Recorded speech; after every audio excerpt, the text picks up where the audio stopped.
പല ഫ്ലാറ്റുകളും മാറി താമസിച്ച് ഫ്ലാറ്റിനോട് മടുത്തിട്ട് ഒരു 10 സെൻറ്റ് സ്ഥലം വാങ്ങിച്ച് ഞാൻ വീട് വെച്ചു.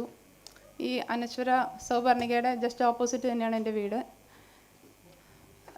അങ്ങനെ ഇപ്പം ഞാനും അമ്മയും മാത്രമാണ് അവിടെ ഉള്ളത്. എൻ്റെ 2 മക്കളാണ് എനിക്ക്. ഹസ്ബൻഡ് ഒരു വർഷങ്ങൾക്ക് മുമ്പ് മരിച്ചുപോയി. മക്കൾ, മൂത്ത മകൻ കുവൈറ്റിൽ വിത്ത് ഫാമിലി താമസിക്കുന്നു. രണ്ടാമത്തെ മകൻ അഹമ്മദാബാദിൽ PRL ആസ്ട്രോഫിസിക്സിൽ റിസർച്ച് ചെയ്യണം. ഞാനും അമ്മയും മാത്രമേ ഉള്ളൂ.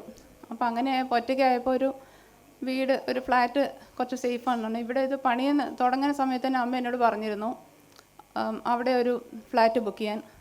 അപ്പോൾ ഞാനൊരു വേറൊരു പ്രോജക്റ്റിൽ ഇൻവെസ്റ്റ് ചെയ്തതിൻ്റെ പൈസ നഷ്ടപ്പെട്ടിരിക്കുകയായിരുന്നു. അതുകൊണ്ട് തന്നെ എനിക്ക് പേടിയായിരുന്നു ഇൻവെസ്റ്റ് ചെയ്യാനായിട്ട്. പിന്നെ ഇത് നല്ല നിലയിൽ വരണ കണ്ടപ്പോൾ അരുണിനെ മീറ്റ് ചെയ്തു. ഞാൻ അരുണിനെ മാത്രമേ പരിചയപ്പെട്ടുള്ളൂ. ഫാമിലി ഞാൻ ഇന്നാണ് കാണുന്നത്. അരുണിനെ മീറ്റ് ചെയ്തു. അവിടെ പ്രോജക്റ്റ് കണ്ടപ്പോൾ ഇഷ്ടപ്പെട്ടു. എൻ്റെ രണ്ടാമത്തെ മകൻ്റെ പേരിലാണ് ഫ്ലാറ്റ്. അങ്ങനെ അത് തീരുമാനിച്ചു. ഇപ്പോൾ അരുണിൻ്റെ കാര്യം ഇവിടെ സാർ പറഞ്ഞ പോലെ അരുണിനെ പൈസ എടുത്ത് വെച്ചിട്ട് വിളിക്കണം. അരുൺ പൈസ എടുത്ത് വെച്ചിട്ടുണ്ട്, കൊണ്ടുപോകുമെന്ന് പറഞ്ഞിട്ട്. കാരണം അരുൺ വരുള്ളൂ. പിന്നെ ഇതുപോലെ തന്നെ ബിഹേവിയർ ഭയങ്കര നല്ല വിനയത്തോടു കൂടിയാണ്. ഇവിടെ വന്നപ്പോൾ മനസ്സിലായി ഫുൾ ഫാമിലി അങ്ങനെ തന്നെയാണ് എല്ലാവരും ബിഹേവിയർ. അതുകൊണ്ട് അവർ ഇനിയുള്ള പ്രോജക്റ്റ് എല്ലാം നല്ല ഇതായിട്ട് എല്ലാവർക്കും താങ്ക്സ് സർ.